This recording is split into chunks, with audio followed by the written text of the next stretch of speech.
Moltes gràcies per acollir-me aquí a la biblioteca i molt contenta d'estar aquí amb la Irene perquè d'entrada la considero una persona molt valenta perquè va decidir estudiar filologia clàssica i anar contracorrent quan tothom li deia fes alguna cosa amb la qual et puguis guanyar la vida i després va escriure un llibre que tothom li deia home, si escrius sobre això, clàssics, Grècia, la història del llibre, et condemnaràs a tenir molts pocs lectors.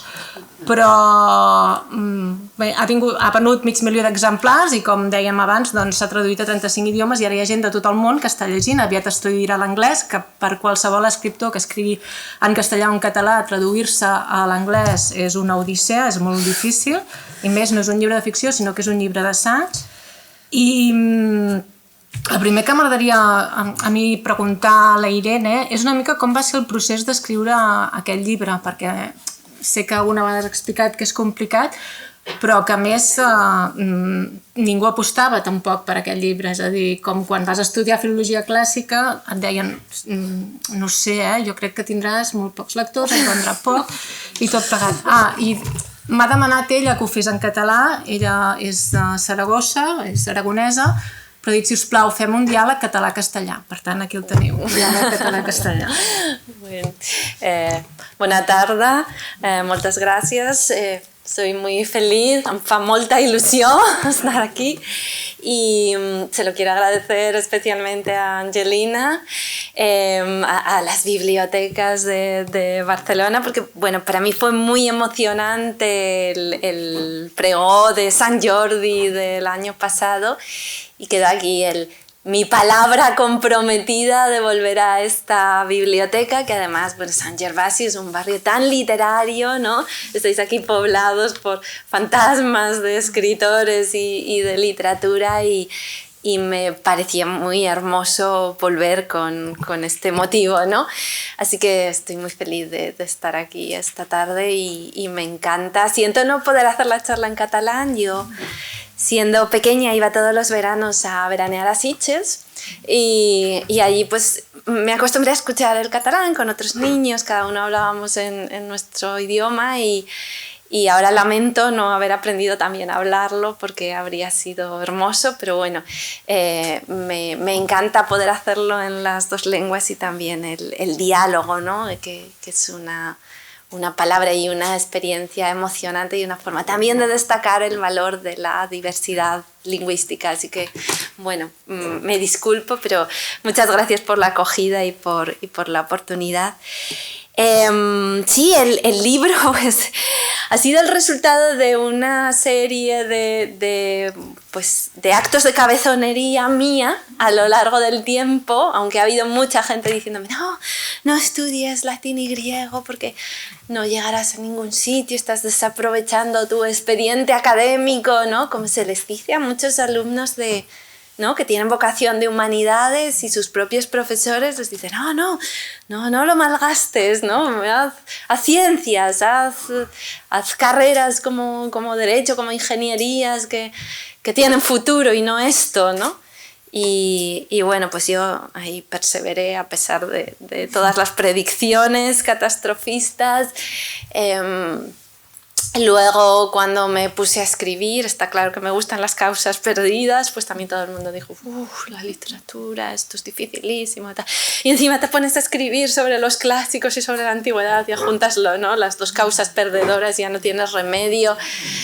Y bueno, pero a mí me hacía feliz, me hace inmensamente feliz pues investigar, descubrir, mantener vivo ese amor infantil por las leyendas, por los clásicos, por el mundo mediterráneo.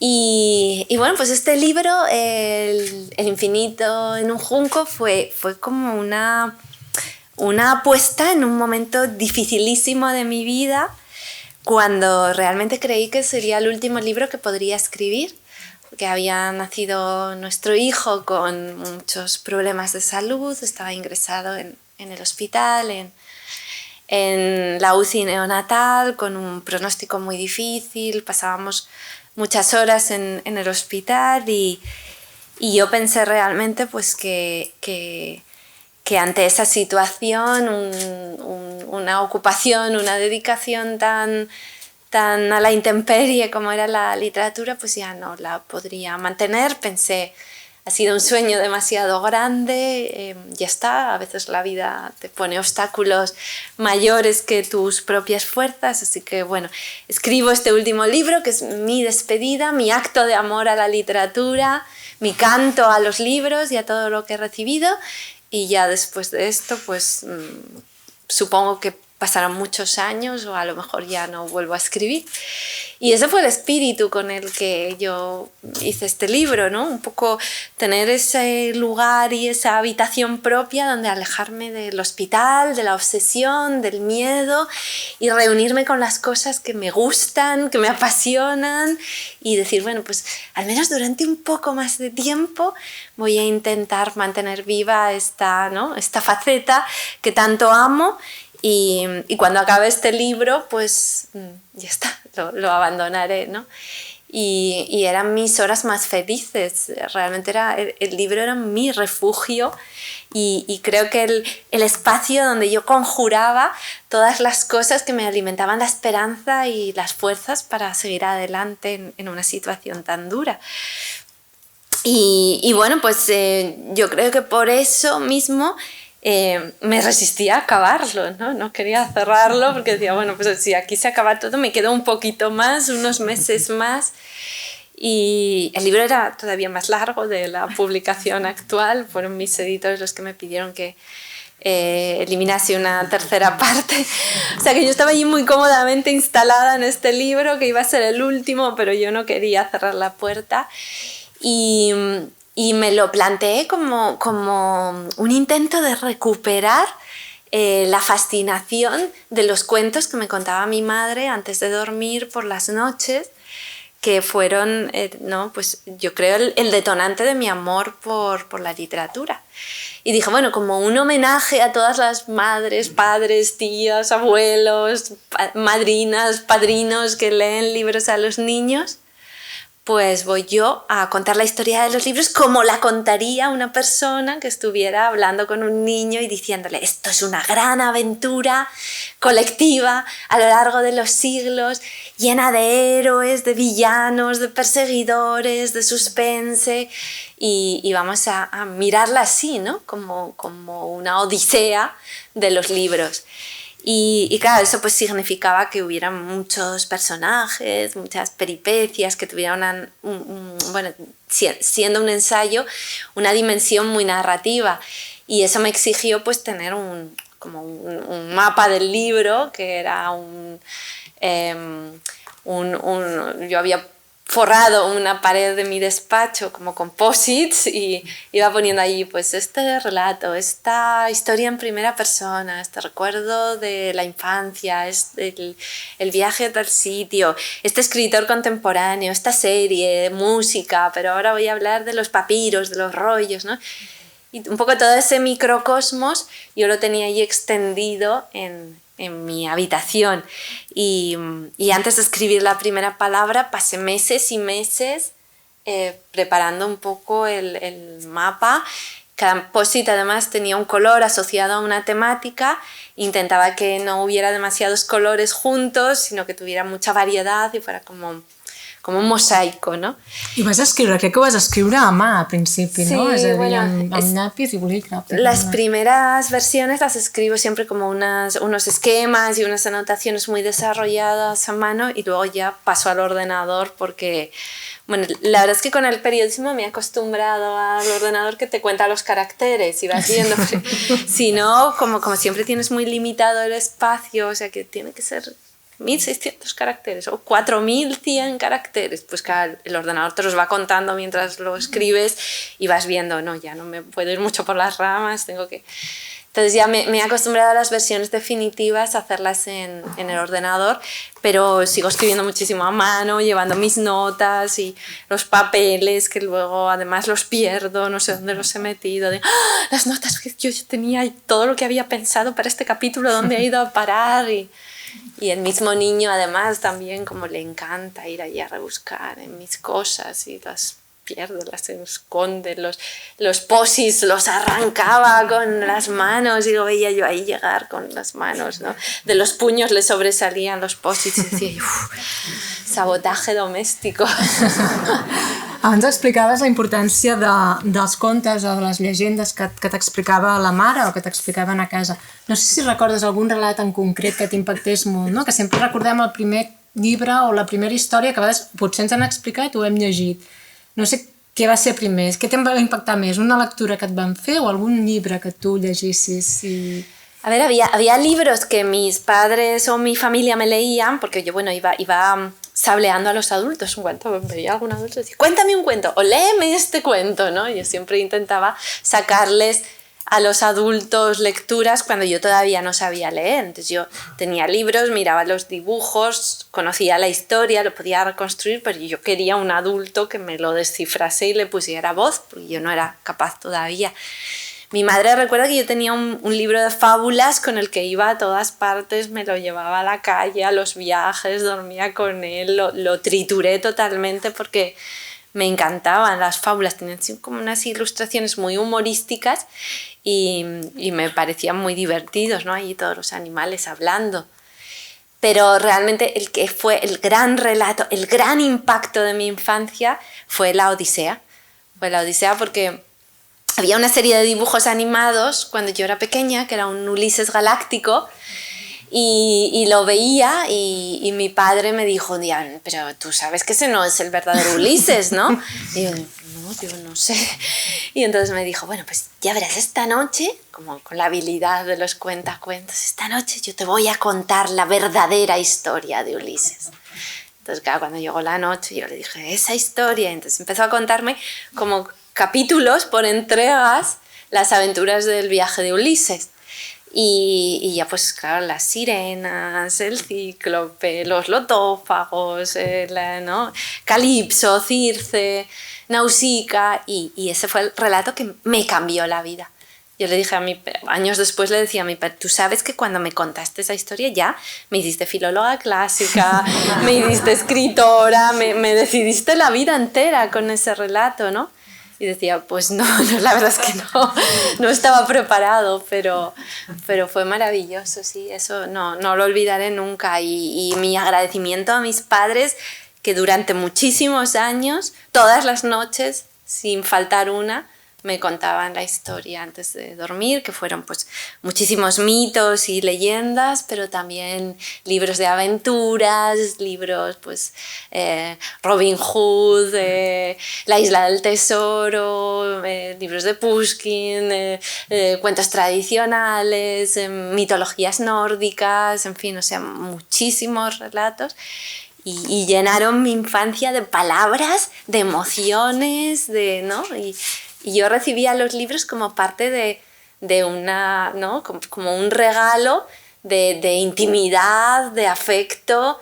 Para mí los libros nunca han sido una obligación de estudiar, del colegio, no, para mí eran parte de la relación más importante de mi vida y eso pues ha hecho que ya para siempre la literatura forme parte de mi idea de felicidad y bienestar. Hi ha un moment a l'Infinit dins d'un jonc que dius seriosament les biblioteques han anat envaint el món, que m'encanta aquesta frase, no? Com que han colonizado. I entre els anys 1500 i 2000 abans de Crist, 55 biblioteques només per a un públic minoritari en algunes ciutats del Pròxim Orient, però cap a Europa.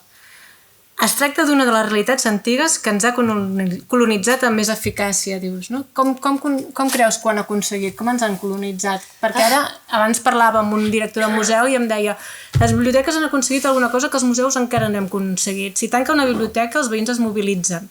Si tanca un museu, no posaria la mà al foc que això passés, no? Com han aconseguit que d'alguna manera això, de passar a ser una cosa molt minoritària, estiguin a cada barri y que la gent se la senti tan seves? Sí, la verdad es que la evolución de las bibliotecas a lo largo de la historia es fascinante.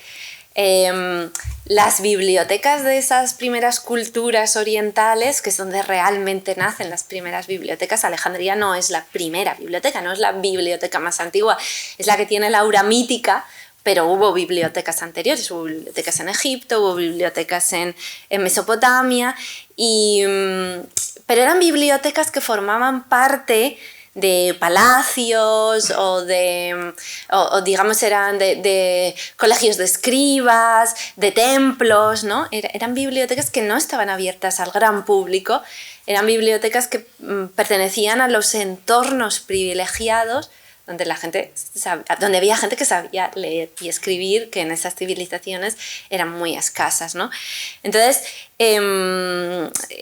las bibliotecas empezaron siendo un signo de estatus, ¿no? Eran los privilegiados, los reyes en sus palacios, los faraones, eran quienes tenían los templos, eran quienes tenían las bibliotecas.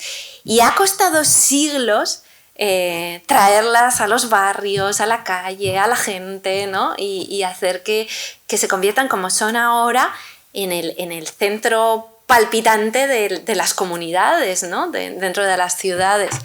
Y es un proyecto, es un proceso histórico hermoso porque tiene mucho que ver con la democratización del saber, ¿no? Como ves que a lo largo del tiempo, cuando lo estudias, hay muchas tensiones, porque siempre el poder intenta retener, los poderosos intentan retener los libros, el conocimiento, que es una forma también de dominación, ¿no?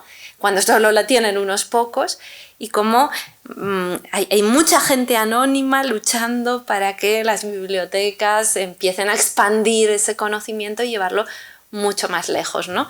Y bueno, pues va habiendo sucesivos hitos, la Biblioteca de Alejandría, por supuesto, que es una biblioteca que ya se abre a los estudiosos de todas partes. Cualquier viajero que tuviera necesidad de investigar o de saber era recibido en la Biblioteca de Alejandría. Luego se hace una biblioteca filial que está abierta a toda la población de Alejandría, incluidas esclavos, mujeres, ¿no? Quien quisiera. Se decía en la época, es una biblioteca, esta biblioteca filial, la del Serapeo, que pone a toda la ciudad en condiciones de filosofar, lo decían así, ¿no? Puede hacer de cualquiera un filósofo, porque el filósofo se asociaba al apetito de conocimiento, ¿no? Y bueno, pues ahí hay un primer, ¿no? Como un primer hito, pero luego veis que los romanos empiezan a llevarse las bibliotecas a sus ciudades que van construyendo en todo el imperio, ¿no? No solo pues los alcantarillados, el teatro, el circo, el foro, sino también la biblioteca forma parte del esquema de la ciudad romana, ¿no? Y cuando, pues, ¿qué han hecho los romanos por nosotros? Pues también las bibliotecas hicieron los romanos por nosotros, y luego, ¿qué han hecho las bibliotecas por nosotros? Pues realmente transformar el mundo, realmente es así. Yo creo que esa lealtad que sentimos hacia las bibliotecas es un poco la intuición de que las bibliotecas están haciendo una profunda labor social, que es el resultado de un largo recorrido histórico por el cual ha costado mucho liberar a las bibliotecas, sacarlas de los palacios, sacarlas de los monasterios y traerlas hacia la gente. Y luego porque las bibliotecas han sabido evolucionar muy bien, siempre adaptándose a las necesidades y bueno, pues albergando actividades, ¿no? Involucrando a los jóvenes, a los niños, haciendo cosas como este encuentro de esta tarde, donde aquí nos reunimos para celebrar eso, las palabras, la literatura, el arte, la cultura, que fue durante tanto tiempo el privilegio de unos pocos, y ahora es un espacio al que, ¿no? Un territorio al que estamos todos invitados, y eso es un gran logro histórico. Yo creo que una razón para sentirse muy orgullosos de nuestros logros, ¿no? Y de todas las personas, bibliotecarios, editores, escritores, por supuesto, pero también lectores apasionados, traductores, ¿no? Todo ese tribu del libro que ha hecho possible que esta tarda estemos aquí. Clar, les biblioteques han canviat molt, com tu deies, no? I ara també es discuteix molt, doncs, quasi, hi ha biblioteques que són quasi fòrums, no? Que la gent va a trobar-se, que és un lloc de comunitat. Ara també aquest cap de setmana sortia un comunicat de l'Associació de Bibliotecaris d'Ucraïna, en què deien que les biblioteques estan a primera línia de front, que si us plau que la gent vagi a les biblioteques, que allà poden tenir informació, poden tenir accés a internet i que també els poden ajudar d'alguna manera a discernir davant, no? Perquè ara sabeu que estem tots aclaparats amb una allau d'informació, molta informació està manipulada, no és verídica, i que els ajudarien una mica a discernir o a saber, doncs, a protegir-se davant d'aquesta manipulació. Fins i tot oferien ajuda psicològica i ajuda en el dia a dia. No sé, tu com t'imagines la teva biblioteca ideal? Tu que en coneixes tantes, no? Que has diguem-ne, recorregut tota la història de les biblioteques, que has estat amb la teva imaginació i amb els llibres de la Biblioteca d'Alexandria, no? Com imagines la teva biblioteca ideal? Com seria? L'has trobat? Potser l'has trobat, potser existeix. Bueno, no? Esa anécdota de Ucrania es muy emocionante, ¿no? Creo que es muy representativa realmente de lo que significan las bibliotecas, ¿no? Que son como lugares donde hay confianza, o sea, donde tú encuentras a gente con la que hablar, a la que pedir ayuda, resuelven problemas, ¿no? Es un lugar acogedor para la gente que no tiene acceso a internet o no tiene ordenador en casa, pues es donde puede consultar. Para la gente que tiene problemas de pobreza, pues es un lugar caliente en invierno, fresco en verano, donde estudiar, donde trabajar. O sea, cumple muchas funciones y es territorio acogedor. Me estaba acordando de una anécdota que cuenta en el libro que un viajero Estrabón cuenta que estuvo en una biblioteca de un templo egipcio, ¿no? De Luxor, y que allí vio como un cartel en la zona de la biblioteca que decía lugar para el cuidado del alma, ¿no? Y ahora los bibliotecarios de Ucrania están ofreciendo ayuda psicológica en las bibliotecas, o sea que sigue siendo el lugar del cuidado del alma, ¿no? Y eso es muy ambicioso, ¿no? Un lugar donde se cuida el alma, donde se cultiva. Y bueno, la biblioteca ideal, pues por supuesto para mí ha sido muy emocionante poder entrar en las grandes bibliotecas de patrimonio, donde se guardan los manuscritos, que son auténticas joyas. Y cuando estuve en Florencia, pues para mí fue absolutamente emocionante decir, bueno, una mujer, porque estos libros estaban pensados para hombres, ¿no?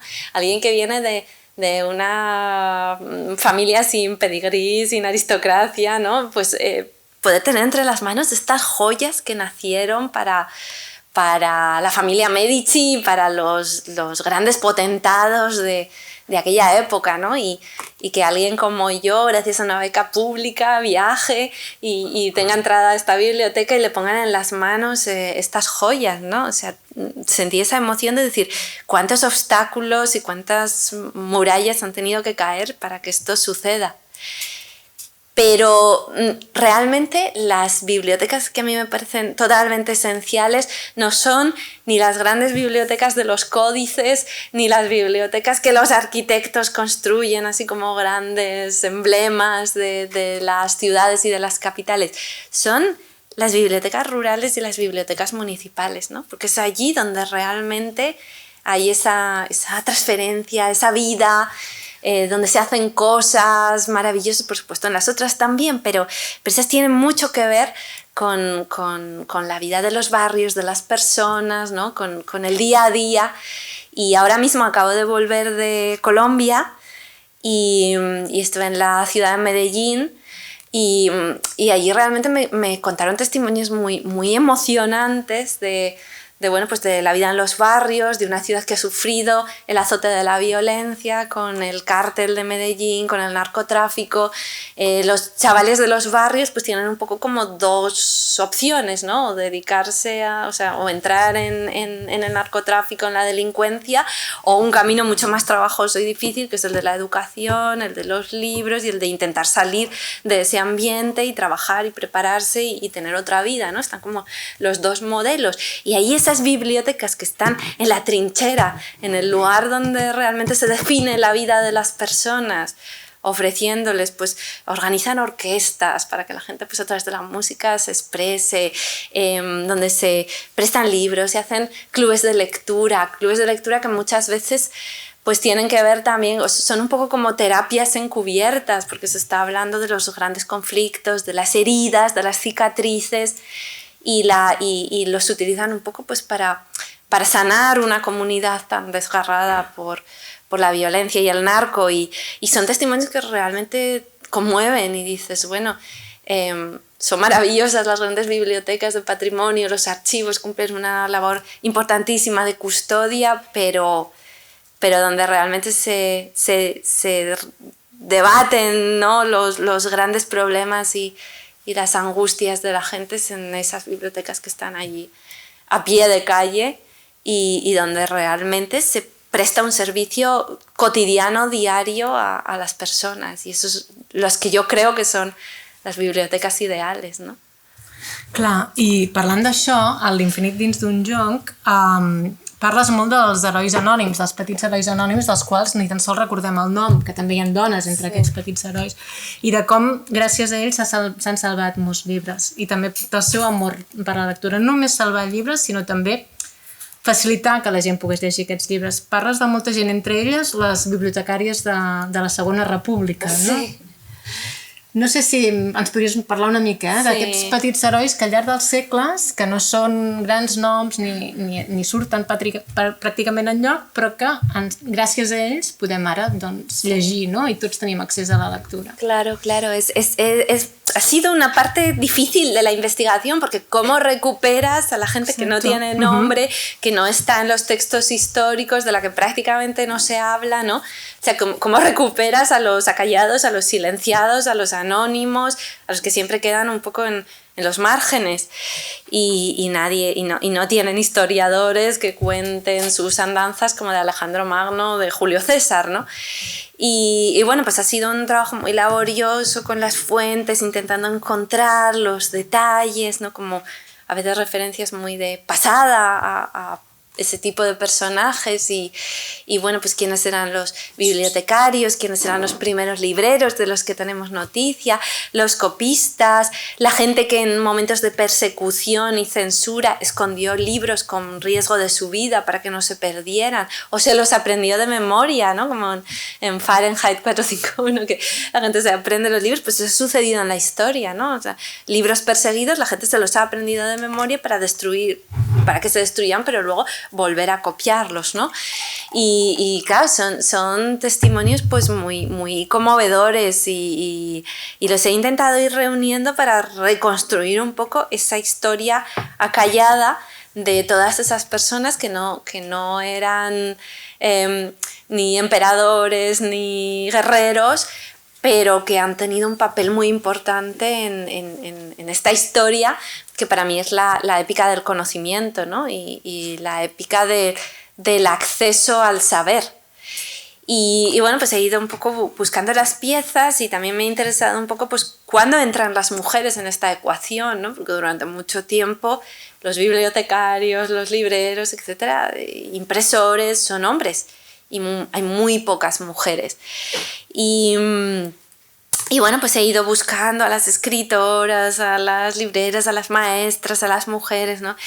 Y todos esos episodios de la República eran muy emocionantes para mí. Yo además he estudiado en el mismo instituto que María Moliner y en la misma universidad y siempre la he sentido, ¿no? Como si fuera un fantasma amigo que iba a mi lado y yo seguía por los mismos espacios en los que había estado ella y no sé, esa capacidad, ¿no? de revelarse a través de un trabajo solitario, ¿no? Maravillosamente creativo, hacer un diccionario sola cuando la habían pues represaliado y la habían sacado de las bibliotecas públicas cuando ella había estado tan involucrada en la República y la habían llevado a un archivo donde no tuviera contacto con los lectores, ¿no?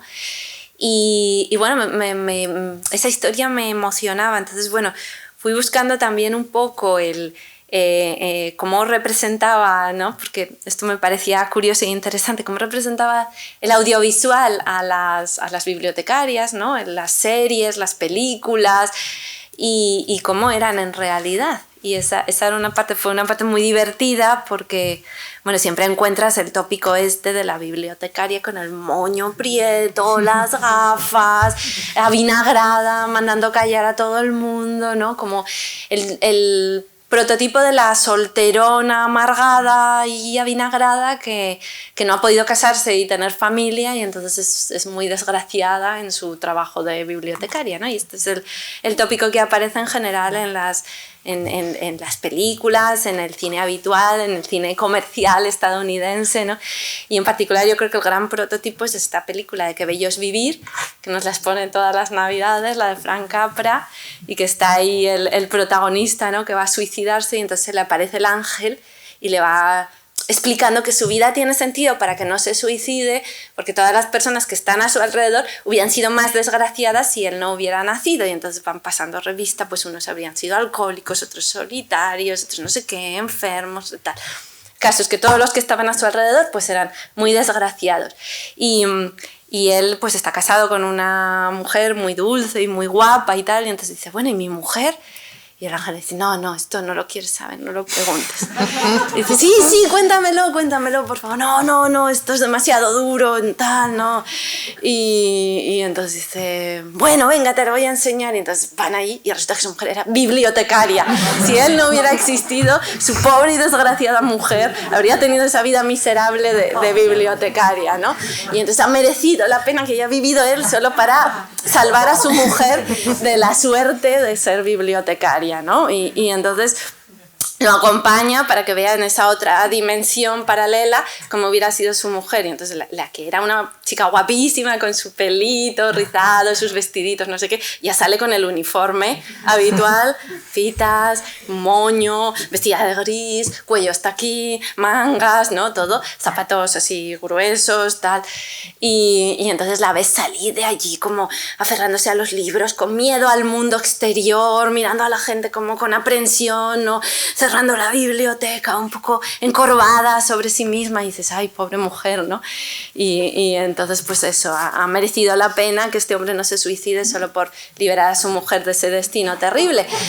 Y luego, esa película es de los años 30, y dices, en esos mismos años 30 era cuando las bibliotecarias de verdad, las de carne y hueso, estaban en la República llevando los libros a los pueblos, organizando sistemas bibliotecarios muy ambiciosos, participando en las misiones pedagógicas, en la barraca, ¿no? Llevando el teatro a los pueblos, metiéndose allí ellas solas. Cuenta también la historia de las bibliotecarias a caballo de Kentucky, que se subían a los caballos, iban por ahí por las montañas, se les morían los caballos, ellas seguían adelante, en medio de las quebradas, la nieve, llegaban hasta los sitios, les contaban los libros y les llevaban, se los cambiaban a la gente de esas poblaciones que nunca había tenido acceso a la literatura. Incluso la gente se cambiaba de casa para poder estar dentro de los circuitos de las bibliotecarias aquellas a caballo. O sea, dices, joder, eran unas mujeres valientes, ¿no? Echadas hacia adelante, con mucha capacidad de autonomía, de aventura, con tal de llevar los libros hasta la gente, y con un compromiso político, personal, vital enorme, y el cine las estaba representando como esas mujeres ahí, ¿no? Que no habían podido tener una familia y estaban frustradas y lamentándose. Entonces, bueno, hay allí también un análisis que tenemos que hacer de cuántas resistencias y cuántos prejuicios ha habido también a que las mujeres se incorporen al papel intel·lectual, a la vida de los llibres i de la literatura. Seria interessant, no?, qui va crear i com es va crear aquest prototip de dona amargada, seca, xuta, que fa callar, que va vestida de negre, y que es la imatge de la bibliotecària que bueno, hay toda una serie de prototipos a lo largo de la historia, porque también la bruja durante mucho tiempo, que ya empieza con Hipatia, que era una científica en Alejandría, también la llaman bruja para justificar que no se ve con buenos ojos que sea una mujer poderosa, influyente intelectualmente, en un momento en el que la mayoría son hombres, y a ella ya la acusan de bruja, de haberse apoderado de la voluntad del gobernador, y la mata una masa enfebrecida de personas así, pero o sea, de una manera totalmente salvaje y brutal, porque la consideraban una bruja que con sus palabras y con su influjo pues estaba. Y luego tenemos pues toda la Edad Media, mujeres que vivían solas, mujeres que tenían sabiduría médica tradicional, ¿no?, de hierbas, de conocimientos, pues se las llama brujas también para para atajar, ¿no? y desprestigiar ese conocimiento, y vamos viendo como a lo largo de la historia hay así una serie de prototipos con los que la mujer que intenta participar en el mundo intelectual o en el mundo científico, ¿no? Pues se ve expulsada siempre con alguna acusación o bajo un pretexto o una caricatura, ¿no? Y eso va avanzando a lo largo de la historia y es muy triste, ¿no? Como se ve que todos esos prototipos y prejuicios actúan siempre como queriendo expulsar a la mujer del mundo de las letras y sobre todo pues eso de la enseñanza y evitar que se forme como realmente una genealogía de mujeres que se conocen, que tienen sus predecesoras i que formen una tradició intel·lectual. Clar, parlant d'això de perjudicis, també el llibre parles molt de la tírria contra els llibres, no? Que sí. Sempre n'hi ha hagut. Per exemple, parlant també de les bibliotecàries, algunes van continuar després durant el franquisme treballant i una m'explicava que era la Teresa Rovira, que era la filla de Rovira i Virgili, que era un historiador i un polític català.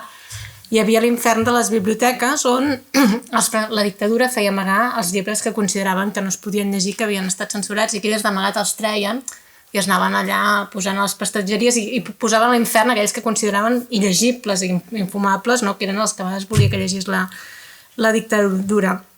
Tu parles de les 3 destruccions de la biblioteca d'Alexandria, però n'hi ha hagut moltes, no? La foguera dels nazis, el règim franquista també, això va censurar molts llibres, les purgues soviètiques, les dictadures, recentment no? Iraq, també s'han saquejat museus i biblioteques, no? El salvatge atac a la biblioteca de Sarajevo. De moment a Ucraïna sembla ser que hi ha hagut alguns atacs a museus i tot, però les biblioteques de moment sembla ser que no han estat atacades, però els bibliotecaris no s'han erigit com a primer front i a dir nosaltres estem aquí per salvaguardar els llibres. Una mica també, malgrat que hi ha hagut aquests salvatges atacs contra les biblioteques, sempre hi ha hagut també una comunitat que els ha guardat i que gràcies a aquesta comunitat podem llegir llibres que potser no haguéssim pogut llegir si no fos per aquests petits, ¿no? Herois y aquestes petites comunitats. Sí, porque eso es que alrededor de las bibliotecas se crean comunidades y luego esas comunidades protegen la biblioteca, protegen sus fondos y eso se ve claramente, incluso en las situaciones más duras. En guerras, yo recuerdo también una noticia que me impactó mucho sobre Siria, sobre la guerra de Siria, cuando estaban bombardeando, la gente, o sea, había gente que iba a los edificios bombardeados a buscar libros, lo contaba la BBC, y luego los reunía en una especie de pisos francos o de zonas un poquito más protegidas, donde la gente iba a estudiar con esos libros que habían ido recopilando de casas, de edificios semidestruidos, y era una forma en la que decían, bueno, por lo menos mientras dure la guerra sentimos que seguimos manteniendo la esperanza, ¿no? Leemos, nos preparamos, estudiamos, aprendemos y no es la desesperanza absoluta de la guerra que nos quita nuestro destino y nuestra vida. Y bueno, porque claro, eran personas que se jugaban la vida yendo a buscar libros y reuniéndolos en un lugar y creando como bibliotecas espontáneas, ¿no? Estas comunidades alrededor de los libros y de las bibliotecas han existido siempre y han sido la reacción a un ataque permanente hacia la libertad de la lectura, que en el fondo es la libertad de pensamiento y la libertad de conciencia, ¿no? Entonces, desde que existen los libros, existen ataques contra los libros, existen hogueras de libros, existen expurgos, existen condenas a libreros o a particulares que poseen libros prohibidos, ¿no?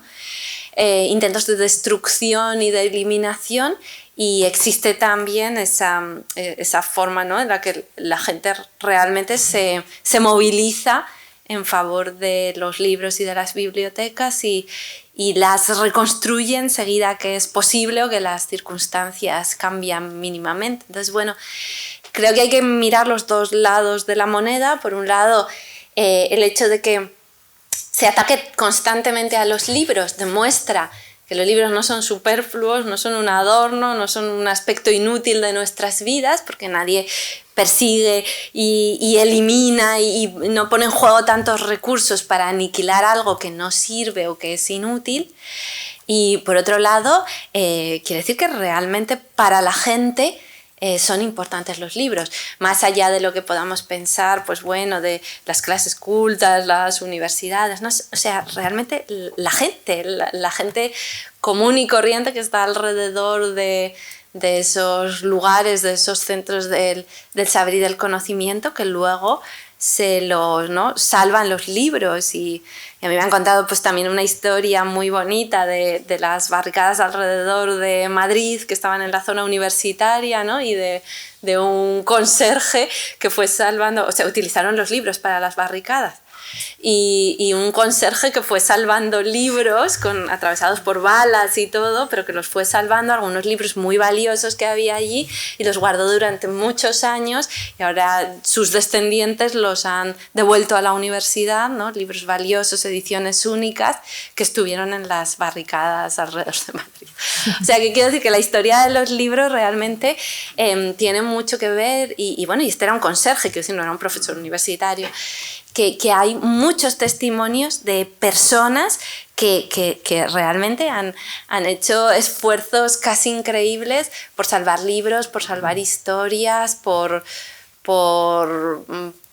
preservar o por no impedir que se borrase una parte de su memoria que está también asociada a los libros, ¿no? y a una determinada manera de entender la realidad y la sociedad. Así que sí, es curioso pensar que siempre han existido esos núcleos de salvadores de libros, y yo creo que en el fondo son los protagonistas del infinito en un junco, ¿no? Las historias de la literatura siempre se centran en los escritores, pero a mí me interesaban esas personas sin las cuales los libros se habrían perdido, se habrían destruido, se habrían calcinado, y esas voces de los escritors s'havien callado para sempre.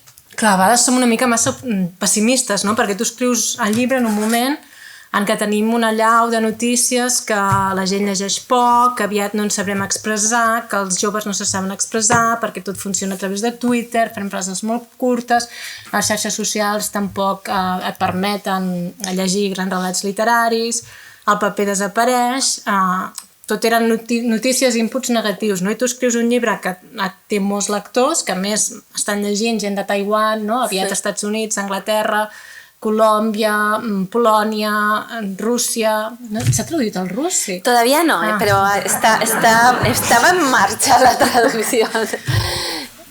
I per tant, d'alguna manera el teu llibre, si té tant èxit, és perquè davant de tot aquest input de coses negatives, el lector diu existim, continuem existint, aquesta comunitat, no, de lectors no s'ha extingit, és a dir, hi ha molta gent que continua estimant els llibres i els valora.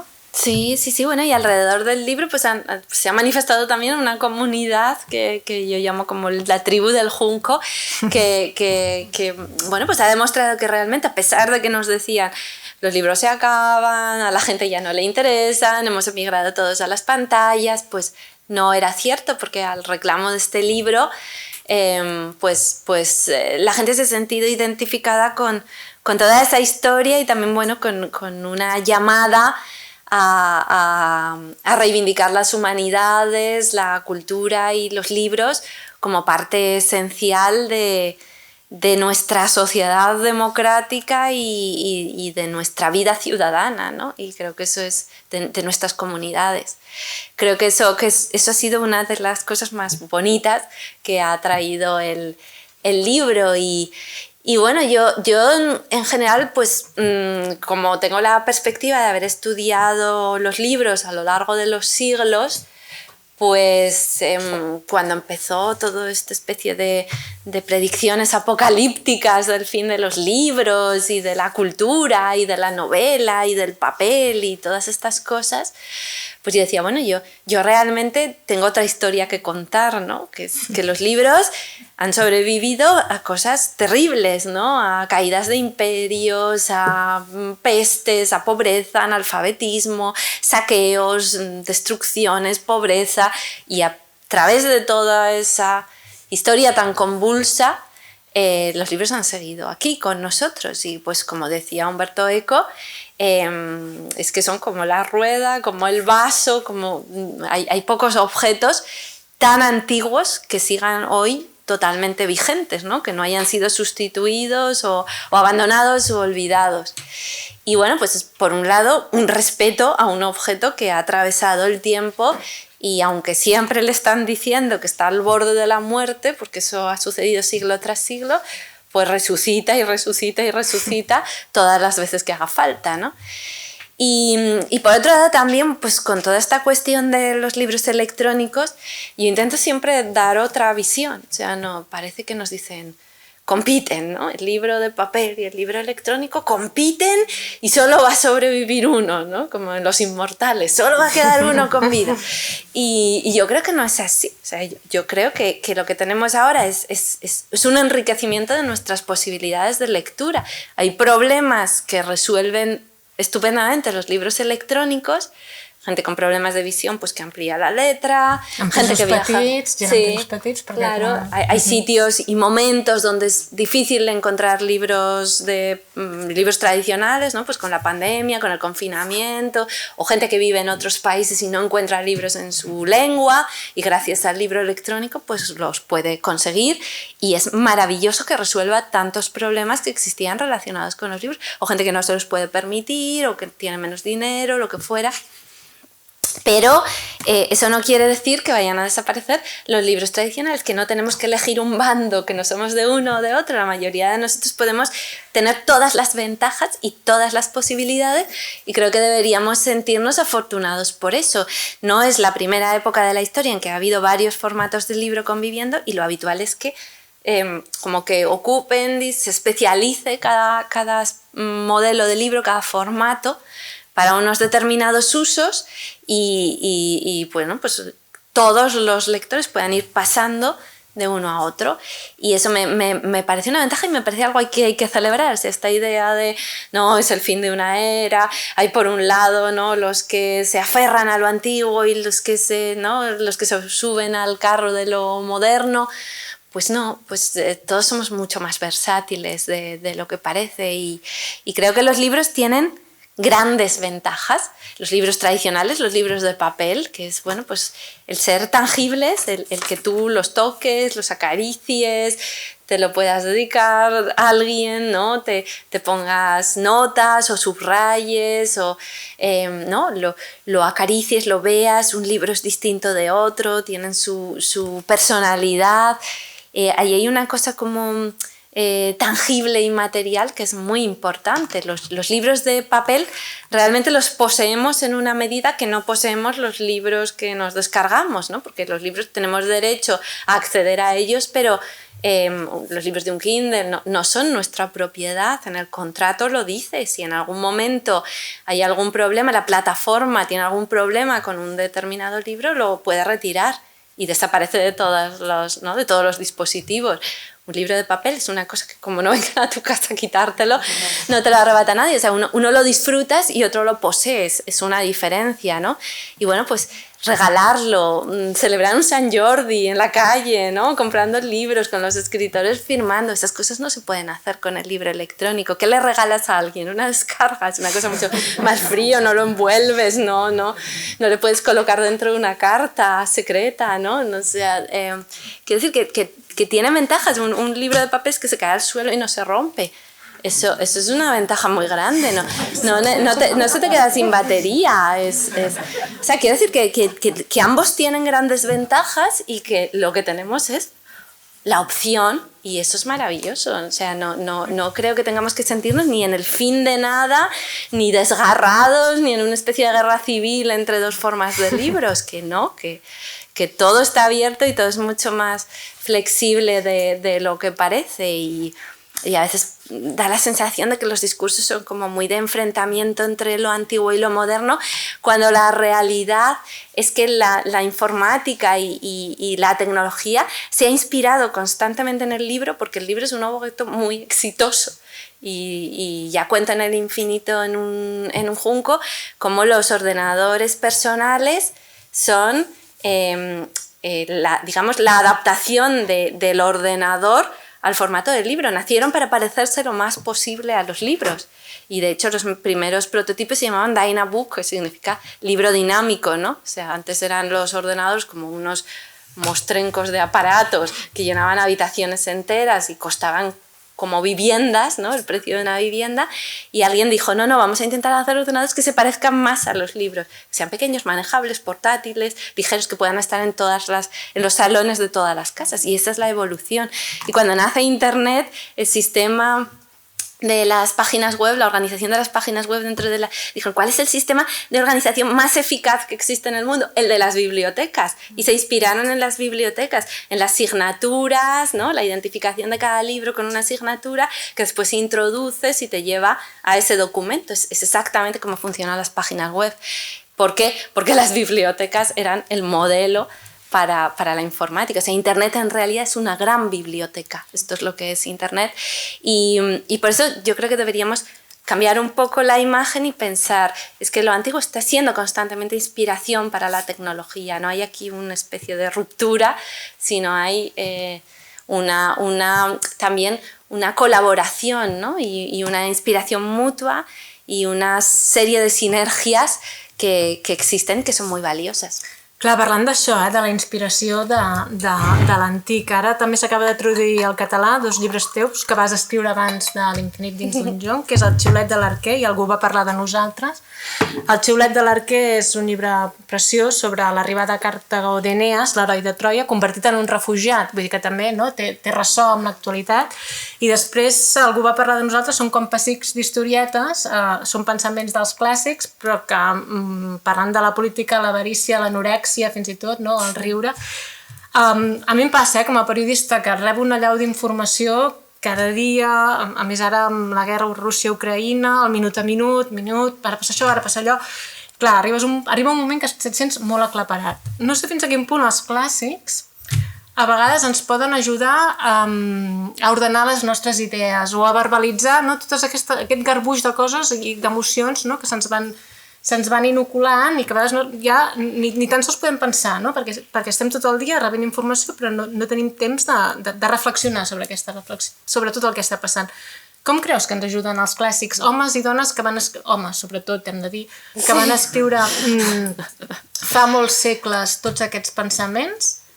Clar, a vegades pot ser xocant, no? Que fa tant de temps i que a la vegada ens puguin ajudar, ¿no? Al segle XXI, quan som societats tan diferents. Sí, es interesante. Bueno, lo has explicado muy bien, la verdad, esa sensación de sí, como entre toda la maraña de información, ¿no? que muchas veces nos agobia y casi nos asfixia, yo creo que los clásicos nos ayudan a situarnos en los debates realmente importantes, porque aquello que está preocupándonos como humanidad desde hace tantos siglos es realmente lo importante. Y hay muchas cosas que ahora le damos mucha importancia porque son muy coyunturales, muy momentáneas, ¿no?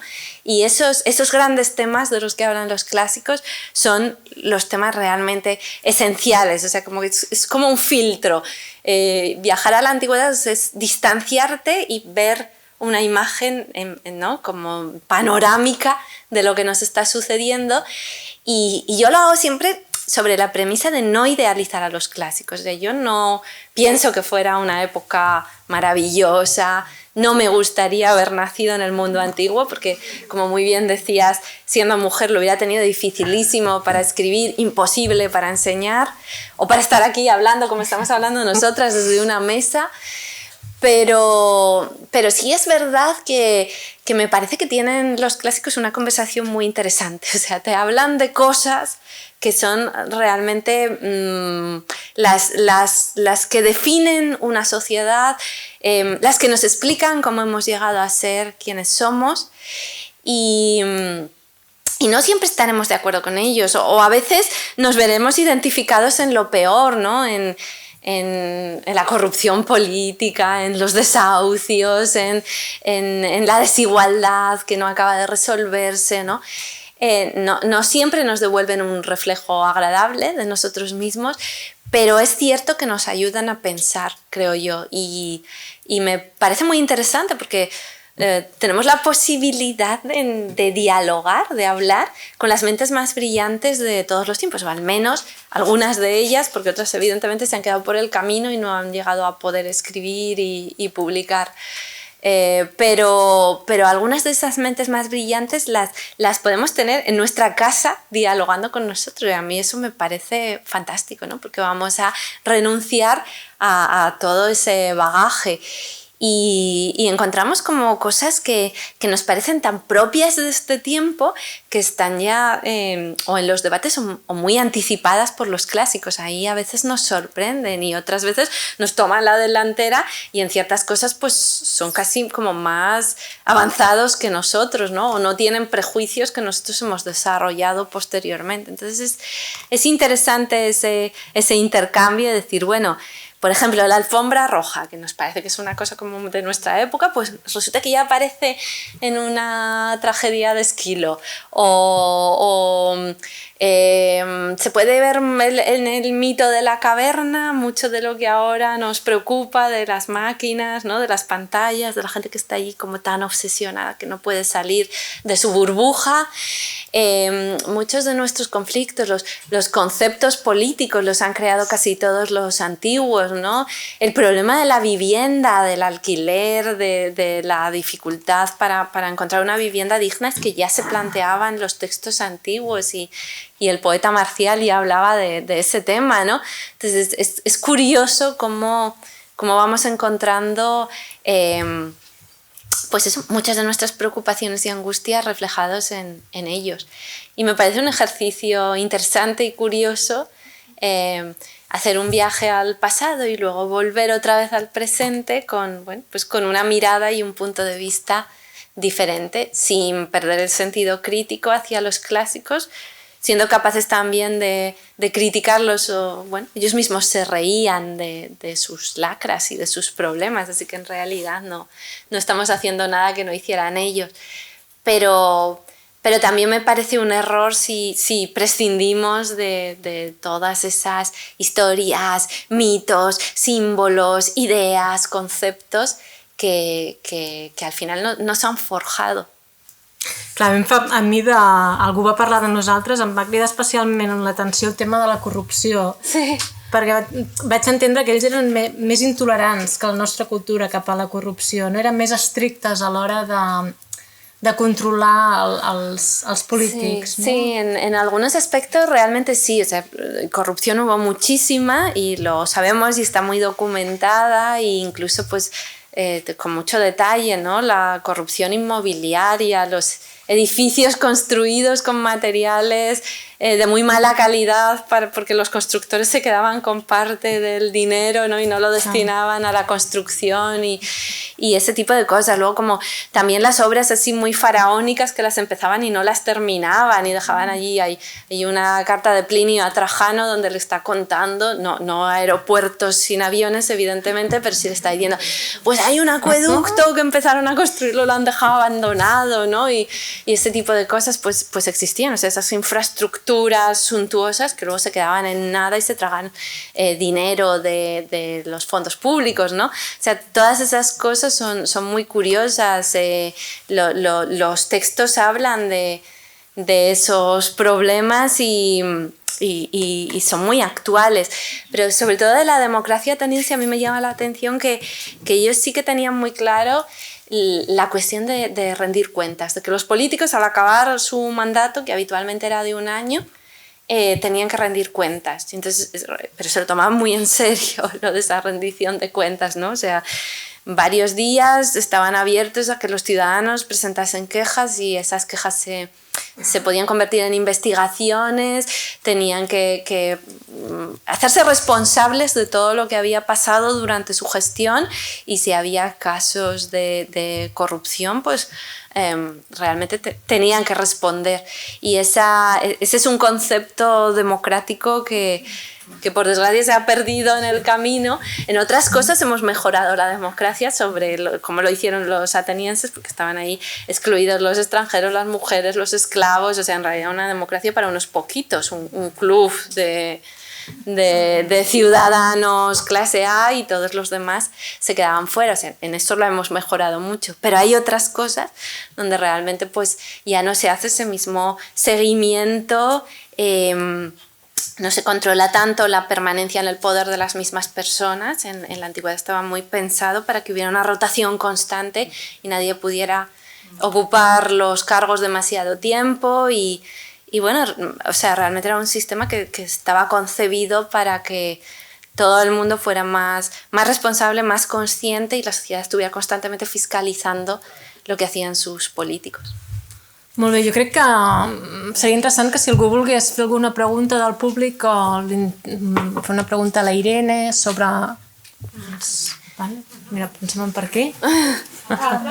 Has dit que a l'Infinito d'un Junco, quan el vas escriure... Perdona, que espera't aquí. És que estem gravant, això no us ho hem dit, estem gravant les intervencions i també necessitem que es puguin sentir les preguntes. Vale. Doncs has dit que l'Infinito d'un Junco era molt més llarg i que te l'havien fet tallar. Perdó, disculpi, em sembla que no funciona, Jo no em sento bé, funcionava i ara no sé què. Sí. Apaga bien toda. A ver. Como hemos estado reivindicando el libro contra las nuevas tecnologías, hay aquí un sabotaje. S'han revelat. Sí, I si sí. li enfoco, això no servirà? Farem així. Almenys aquesta seria l'última. Bueno. Sí, és molt llarg el cable.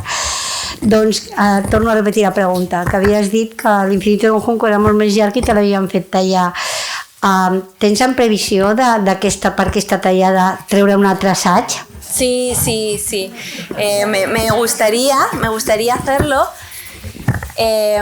porque bueno, hay allí una investigación y me gustaría que eso fuera como el núcleo de otro libro, pero prefiero no plantearlo como una continuación del Infinito en un Junco, sino como un libro independiente que se pueda leer por separado, sin necesidad de haber leído el anterior, que no esté un poco como al servicio, no sea como una secuela, sino que tenga su propio desarrollo y una temática un poco distinta, pero aprovechar todo lo que yo investigué sobre el periodo medieval hasta la invención de la imprenta, ¿no? Y cómo eso que yo llamo los siglos que los libros vivieron peligrosamente, porque hasta que tuvimos métodos técnicos para multiplicar las copias de los libros, había que hacerlo a mano.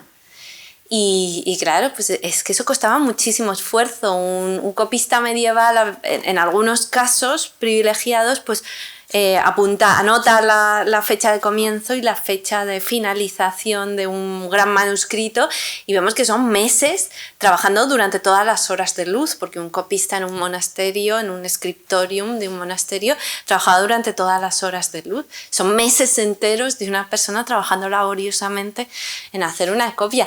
Ahora imaginemos que queremos copiar el libro para cada uno de nosotros como el libro que no quisiéramos que se perdiera, nuestro libro favorito. ¿Cuántas horas, de cuántos días serían necesarias para tener otra copia de ese libro y garantizar, bueno, que va a haber más posibilidades de que ese libro no se pierda? Entonces esa parte de la historia me interesaba mucho y bueno, pues también un poco toda la parte oriental, ¿no? O sea, cuando cae el Imperio Romano, como muchos textos y autores van a parar, pues, que digamos son conservados, estudiados, traducidos en Oriente y en la civilización islámica, y como vuelven a entrar otra vez por Al-Ándalus a Europa. Y digamos que tenemos que redescubrirlos después de haber caído en el olvido, por ejemplo, muchas obras de Aristóteles, gracias a los eruditos orientales. O sea, que hubo incluso allí como un relevo, en vez de una lucha, de un choque de civilizaciones, hubo una civilización que asumió parte de una cultura y de una tradición y la salvó, mientras en Europa, en el mundo medieval, aquello era, ¿no?, una época de mucha más pobreza y carestía y dificultades. Y es un viaje curioso, ¿no?, también de Oriente y Occidente, que vuelve aquí en nuestro territorio a través de, bueno, pues los primeras... el papel entra por la península ibérica y los primeros molinos papeleros europeos son valencianos, ¿no? La industria del papel entra por la ruta de Al-Ándalus y así es como llega a Europa, ¿no? Entonces hay como un camino a través de Oriente que vuelve a entrar por la península ibérica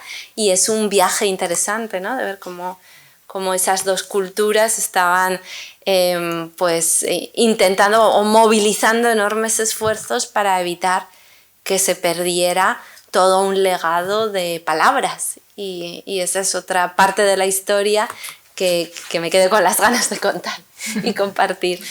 Allà crec que hi havia una altra... No, era el mateix. Era el mateix. Sí. Aquí. Mira, ja va? Sí. Sí, fem el mateix sistema. Ara sí? Hola.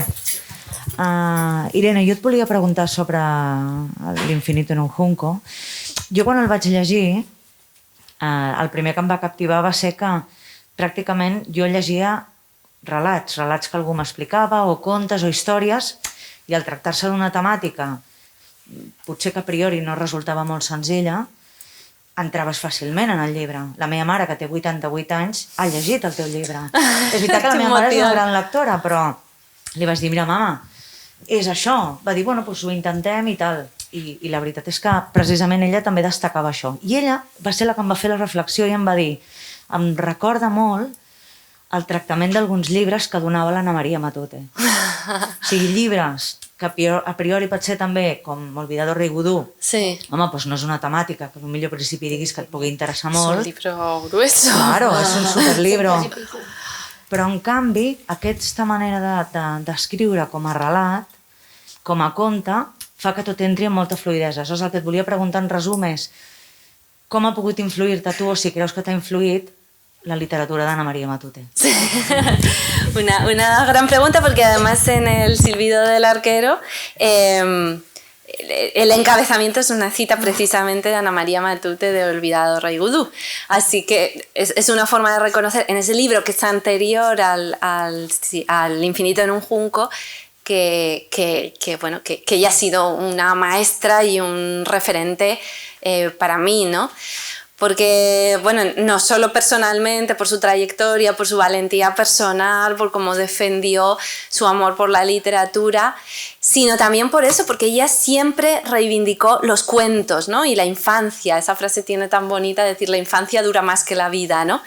Y ella siempre sintió esa fascinación por los cuentos y en el Olvidado Rei Vudú nos demostró que a través de esos cuentos podemos hablar de nuestras preocupaciones adultas, ¿no? De los grandes problemas, de las grandes temáticas y que no nos dejemos engañar porque los cuentos han sido vehículos de sabiduría durante muchos siglos, de sabiduría popular, ¿no? Dentro de los cuentos están, digamos, encriptados los mensajes que los abuelos, los padres y los antepasados querían que las siguientes generaciones aprendieran y están llenos de lecciones de vida, ¿no? De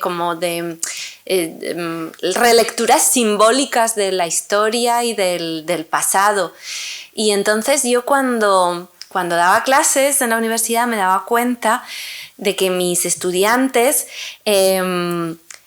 recordaban mucho mejor lo que les había contado en forma de cuentos y de historias y a lo que le había dado un rostro humano y no todas las abstracciones, todas estas cosas que nos gusta tanto hacer de gráficos, con guiones, de ideas y de conceptos.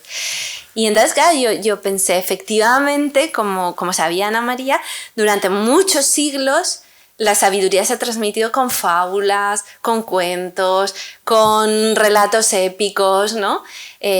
Así ha sido como la gente en sociedades analfabetas ha ido transmitiendo a lo largo del tiempo pues un saber, ¿no? Lo que se debe, lo que no se debe hacer, lo que es valioso, cuáles son las actitudes. Y muchos de los cuentos de hadas en el fondo pues lo que te cuentan es que los que aparentemente son los débiles, el hermano menor, el pulgarcito, ¿no? El pequeñito, el desvalido, al final acaba triunfando porque ¿no? Gracias o a su astucia o a su valentía o a su arrojo. Y bueno, pues son también historias que están llenas de invitaciones a la esperanza, ¿no? Y a mí me pareció que recuperar todo ese lenguaje de los cuentos, de los relatos, empezar allí con esos jinetes misteriosos que van como buscando, ¿no? Y que tienen que ver un poco con esa idea de ese mundo medieval, del olvidado rey Gudú, ¿no? Los personajes amenazadores, la guerra, el combate, la gente en sus aldeas. Era una forma muy poética y narrativa de entrar en esta historia, ¿no? Solo que, bueno, con la particularidad de que allí lo que buscan esos grandes cazadores, esos viajeros misteriosos, esos soldados, son los libros. Y ahí empieza como la gran historia, en la que una gran fábula en la que los protagonistas son los libros, ¿no? Y las mismas luchas hasta conseguir inventar ese objeto, ese cofre de palabras, para hacer que sobrevivan, ¿no? Esos soplos de aire que son nuestras palabras y nuestros discursos. Y bueno, para mí era muy importante intentar convertirlo en un cuento, o como un cuento de cuentos, unas 1001 noches de los libros, y que, bueno, pues las personas que estén interesadas en este tema lo lean con placer, ¿no? Y no como un ensayo que habitualmente asociamos a una frialdad, ¿no? A un conjunto de datos, a un lenguaje muy distanciado, y aquí está como en esas narraciones una voz que tú intenté que fuera una voz que sientas cercana, que te está contando una historia de noche, ¿no? Alrededor del fuego todos y de la hoguera, y como comunidad pues nos reunimos a través de esa historia, que no es la historia que está en los libros tradicionales pues, que habitualmente le dan tanta importancia a la guerra, al poder, a los reyes, y es contar nuestra pequeña historia de todas las personas anónimas que han hecho posible, ¿no? estos momentos mágicos alrededor de las palabras, y que nos pertenezcan a todos. Y era un poco como mi cuento de hadas. Y sí, pues Ana María Matute ha estado siempre allí y ha sido muy emocionante. Tuve además la ocasión de conocerla brevísimamente en Barcelona, y fue muy emocionante. Nada, casi no pude ni hablar con ella, iba ya en silla de ruedas, simplemente darle la mano y decirle cuánto la admiraba, y ya está, pero lo guardo como un recuerdo muy, muy especial. A ver, no sé si allá...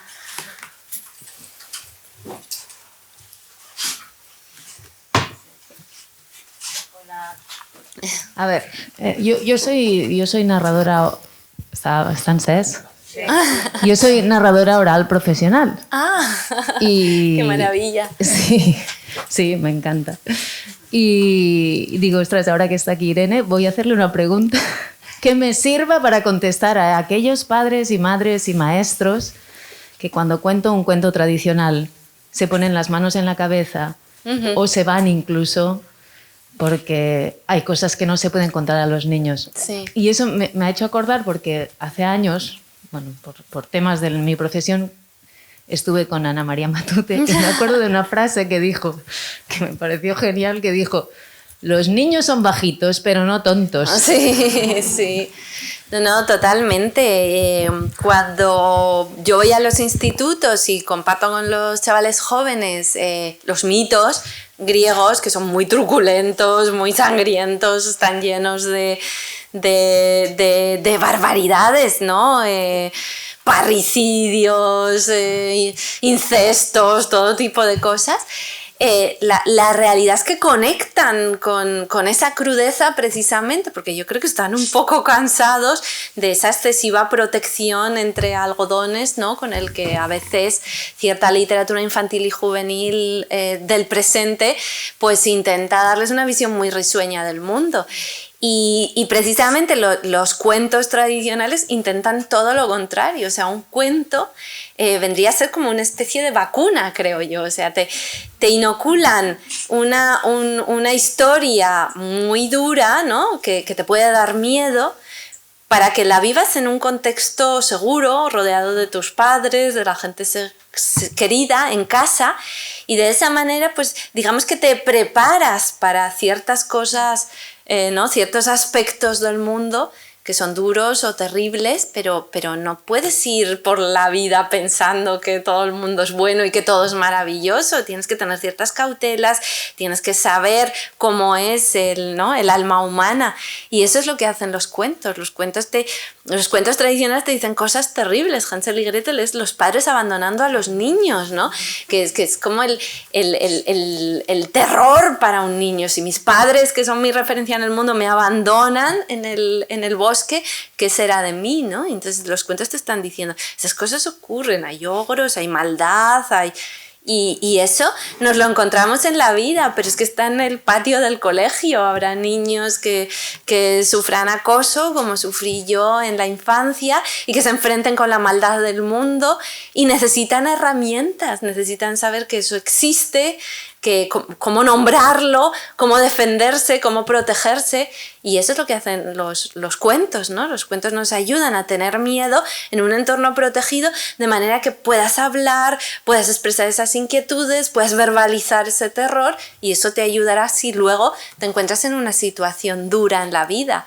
Entonces es que efectivamente, como bien decía Ana María, pues es que los niños saben, los niños entienden, los niños intuyen, y no les sirven unas historias totalmente edulcoradas. Ellos también tienen el deseo de entender el mundo, de entender a los adultos y saber cómo suceden las cosas. Pero además los cuentos son el resultado de una gran sabiduría muy destilada para hablarles a los niños con un lenguaje que ellos entiendan, ¿no? Como con adaptarlo a su mirada, incluso cuando los pedagogos y psicólogos han analizado cómo es la fase del aprendizaje, pues se han dado cuenta de que los cuentos responden de una manera espontánea a lo que los niños necesitan, ¿no? Un mundo donde los animales hablan, donde existe la magia. Eso es muy importante en sus primeros años de desarrollo, porque realmente se enfrentan a un mundo donde no entienden y muchas cosas les parecen mágicas y sobrenaturales. Entonces ellos asumen perfectamente ese universo y les parece más cercano a su experiencia que un mundo frío racional, ¿no? Entonces es curioso cómo los cuentos, igual que los mitos, han ido evolucionando, los que no eran tan efectivos se han ido perdiendo y olvidando, y han quedado una serie de arquetipos muy poderosos que despiertan profundas emociones. Y por eso yo insisto en que los cuentos no hay que cambiarlos, no hay que edulcorarlos, ni embellecerlos, ni pasarlos por el quirófano, ni hacerles la cirugía estética.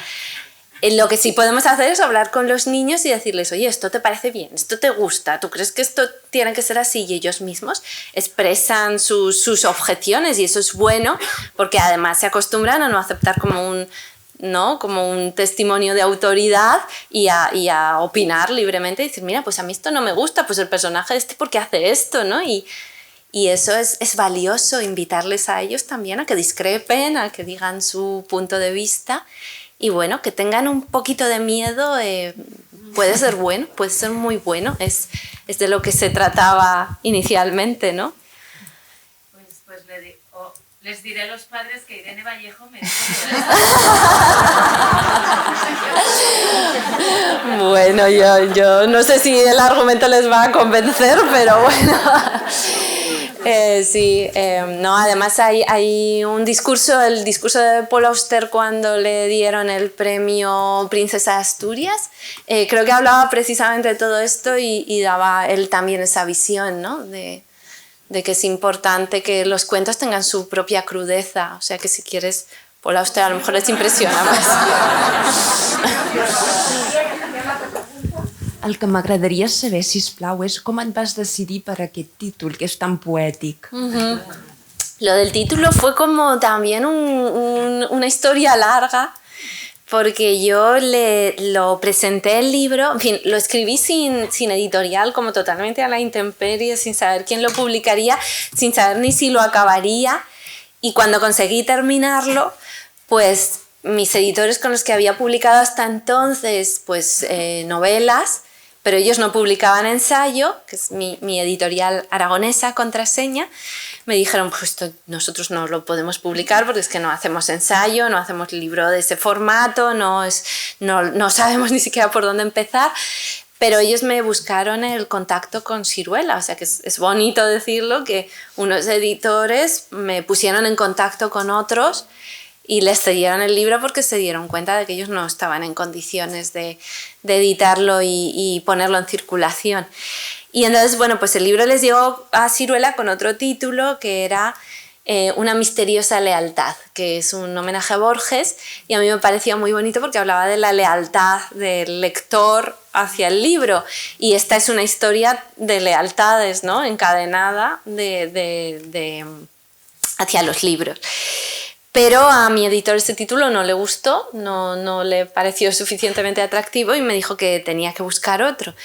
Y estuvimos un año trabajando, puliendo el libro, tal, y me decía, no te preocupes, a medida que lo vayas leyendo algo te saldrá, pero no me salía nada.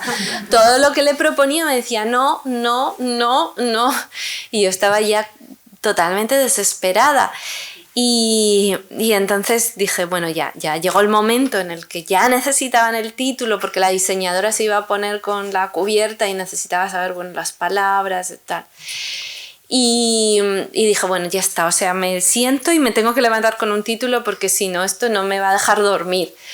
Y entonces empecé a pensar, bueno, ¿cómo definiría el libro? O sea, ¿qué es lo que a mí me parece más maravilloso de los libros? Pues que por un lado son muy frágiles, materialmente son muy frágiles. A lo largo de la historia hemos hecho libros de barro, de plantas, ¿no?, como el papiro y luego el papel.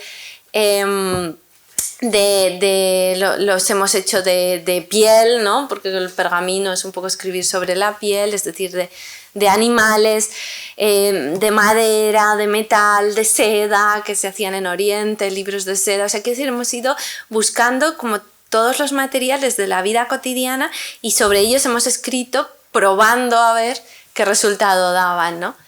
Y han sido, pues eso, los materiales frágiles de la vida cotidiana, los más humildes, los más cercanos. Y sin embargo, en ese vehículo tan frágil, tan vulnerable, tan cotidiano, cabe todo lo infinito de nuestras palabras, de nuestro relato, de nuestro conocimiento, de nuestros versos, de nuestra imaginación, ¿no? Y entonces, como en lo pequeño cabe lo infinito. Eso es un poco era la idea que se me ocurrió. Digo, eso es lo maravilloso de los libros, que en los libros cabe todo, pero al mismo tiempo son pequeños y son frágiles, ¿no? Y se rompen y se queman y se pudren. Y me pareció un contraste hermoso.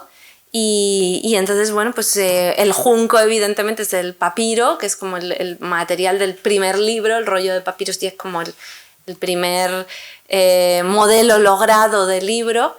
Y dije, bueno, pues ahí está el infinito, está en ese junco, ¿no?, en esa cosa tan cotidiana, tan diaria, ¿no? Y luego, bueno, tenía también un poco un aire zen, oriental, porque además también el papiro es oriental, y me pareció una imagen bonita y enlazaba un poco con una frase de Pascal, del filósofo francés, que decía que el ser humano es un junco pensante, ¿no? Que era como decir, bueno, tiene una dimensión corporal, perecedera, pero tiene el pensamiento que es como inmortal, ¿no? Un poco esa era su idea. Y entonces lo finito en lo pequeño, lo inmortal en lo material, bueno, pues eran un poco todas esas ideas poéticas jugando en el texto. Y cuando le mandé ese título al editor, dijo, ya está, ya lo hemos encontrado. Y yo, menos mal.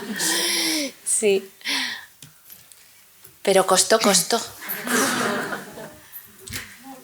Ja, al final. L'última pregunta.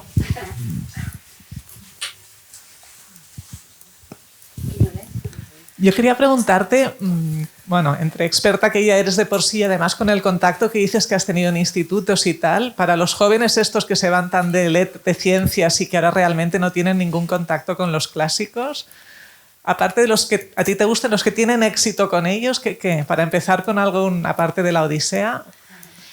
A ver, yo en realidad pues escribí el Silbido del arquero también pensando mucho en ese público, ¿no? En los jóvenes, porque he ido mucho a institutos y he visto que que en realidad pues casi todas las sagas juveniles que tienen éxito están inspiradas en la mitología antigua, ¿no?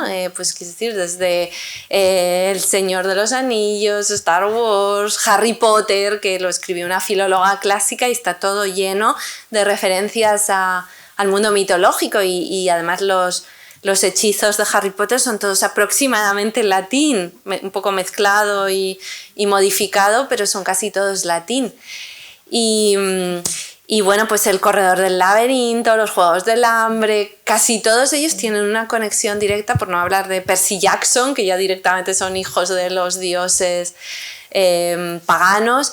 Así que es interesante ver cómo hay mucha literatura basada y escrita por filólogos, además, que luego todo se ha dicho, ha dado lugar a grandes imperios económicos, y está J.K. Rowling, pues también como filóloga, supongo que su familia le diría: con esto no vas a llegar a ningún sitio, y ahora, bueno, pues en la lista esta Forbes ha llegado a estar por encima de la reina de Inglaterra vendiendo libros. O sea, esto es una cosa, una filóloga clásica. Entonces, bueno, realmente la mitología tiene algo muy, muy fascinante para ellos, y yo he visto, pues veo que como los autores de literatura juvenil en general se aprovechan de ese filón, y yo digo, bueno, pues volvamos a los relatos originarios, ¿no?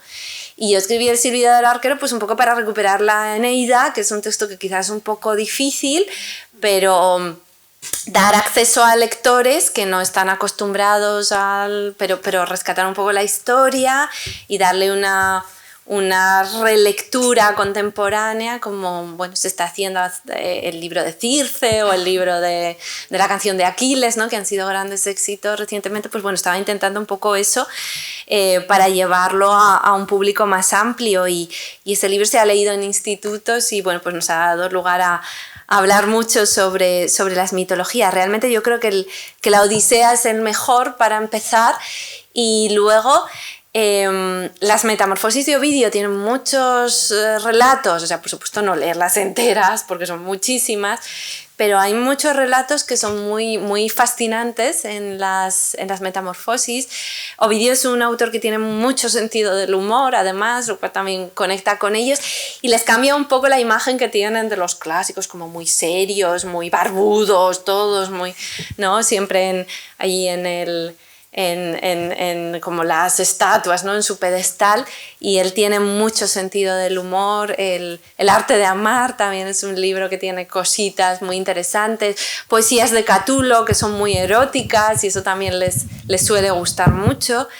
Luego hay un autor menos conocido que es Luciano de Samosata, que tiene como unas historias, escribió como el primer libro de literatura fantástica conocido, que bueno, tiene varias traducciones, historias verdaderas, y ese libro pues tiene un viaje a la luna, una especie de guerra intergaláctica, se los traga una ballena, como en Pinocho, porque de hecho Pinocho es un libro que desciende directamente de allí, y hacen fuego y la ballena tose y los escupe. O sea, quiero decir, es todo un alarde de imaginación, un despliegue que es muy, muy interesante, ¿no? Cómo empieza la ciencia ficción. Luego, yo también suelo utilizar epigramas de Marcial. Hay algunos bastante bestias, eso hay que decirlo, pero son muy breves, como muy incisivos, tienen así la extensión de un tuit, y son cosas que en general les divierten. Ven el mundo antiguo desde otro punto de vista, ¿no? Desde ese de bueno, pues alguien que se ríe, que pone en solfa muchas cosas de la sociedad y muchos rasgos. Hay muchas bromas que ahora nos resultan incómodas, ¿no? Pues con la gente con defectos físicos, muchas son muy misóginas, pero hay otras que todavía mantienen ahí el aguijón y son muy divertidas. O sea, bueno, y las sátiras, hay algunas sátiras que también tienen, bueno, yo creo que es cuestión un poco de ir viendo si les interesa, si les capta.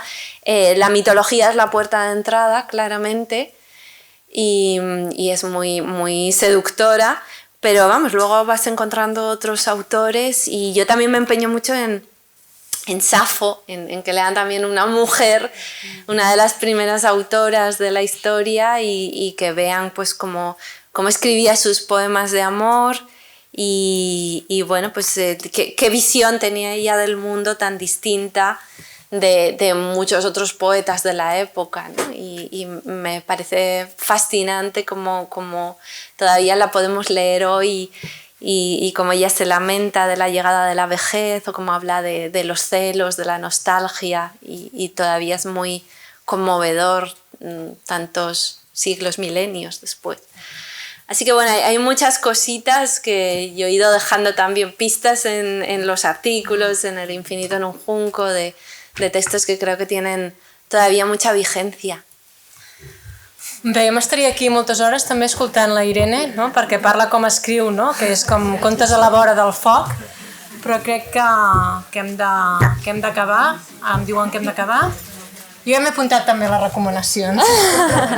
Bueno, yo querría unas últimas palabras para daros las gracias, porque realmente que en una tarde nos reunamos aquí en la biblioteca, que es como ¿no? Igual que en otros tiempos era el fuego en las cuevas, pues ahora nos reunimos en la biblioteca, que también nos da ese calor y mantiene a las fieras alejadas en el exterior, y es muy esperanzador, de verdad, que nos reunamos con este motivo, el de las palabras y los libros, y que vengáis aquí y que preguntéis, y estas miradas sonrientes, y esto es muy emocionante. Y yo de verdad vuelvo con una sensación de energías renovadas y de esperanza para seguir dando la batalla por las humanidades, por la historia, por la memoria, por la filosofía, por las lenguas. Así que muchísimas gracias.